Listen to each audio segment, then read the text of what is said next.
Bonjour à tous. Pratique, enseignement et vie quotidienne sont indissociables dans la religion bouddhiste.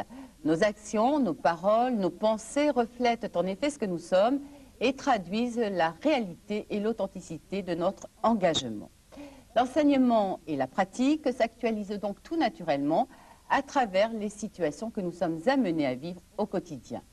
Nous vous proposons donc de découvrir maintenant dans le reportage qui va suivre comment la pratique de Zazen peut influencer notre façon de vivre au quotidien.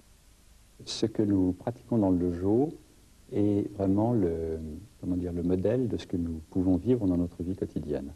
Bien sûr, dans la vie quotidienne, il y a beaucoup de choses. Il y a l'action, il y a de l'agitation, il y a du mouvement. Mais dans le dojo, on ne crée pas de séparation. On réalise un esprit qui ne sépare pas, ni le corps ni l'esprit, ni soi ni les autres. Et surtout, ce que l'on ne sépare pas, c'est ce que l'on est en train de faire et le but de notre action. Le but de notre action, quand on fait Zazen, c'est d'être vraiment un avec le Zazen. Et ceci se continue dans la vie quotidienne. C'est-à-dire que dans la vie quotidienne, quand on marche, quand on mange, quand on travaille, avec une très grande intensité de concentration dans ce qu'on est en train de faire, et surtout le non-jugement par rapport à ce qui peut être noble, ce qui peut être vulgaire, ce qui peut être matériel ou spirituel. Même si on a 1000 choses à faire dans la vie quotidienne, finalement on ne les fait pas toutes en même temps, on les fait les unes après les autres. Comme dans un combat au sabre, même si on a 10 adversaires qui se présentent, on les prend l'un après l'autre. C'était le secret des samouraïs.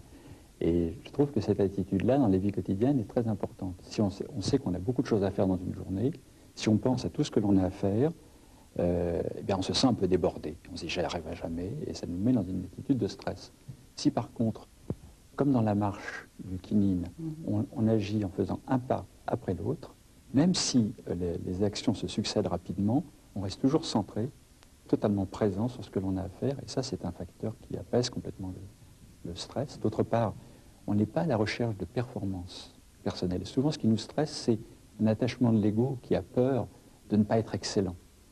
Mais quand on travaille à partir de l'attitude Mushotoku, ce qu'on appelle Mushotoku dans le Zen, c'est-à-dire de non-recherche d'un profit pour soi-même, mais au contraire d'un don de son activité, de son énergie, pour le travail que l'on fait, à ce moment-là, cette attitude de désintéressement fait qu'on est moins attaché au résultat.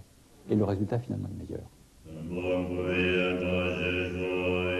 D'autre part, la pratique de Zazen provoque un lâcher-prise par rapport à l'attachement à l'ego et donc permet d'être plus disponible pour les autres. C'est-à-dire que dans le rapport avec les autres, on est moins dans des rapports de rivalité, de concurrence, de pouvoir, et plus dans une attitude de sympathie, d'attention aux autres.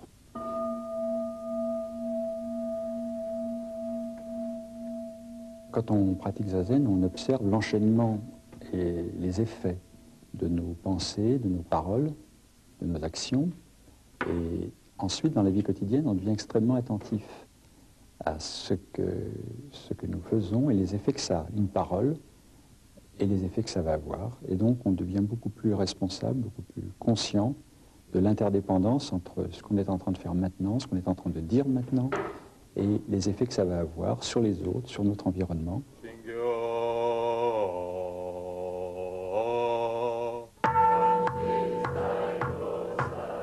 Si on accomplit chaque journée en étant totalement concentré sur chaque action, comme une pratique de méditation, comme la pratique de la réalisation de notre voie, eh bien à ce moment-là, on achève chaque journée l'esprit complètement en paix parce qu'on a fait ce que l'on avait à faire.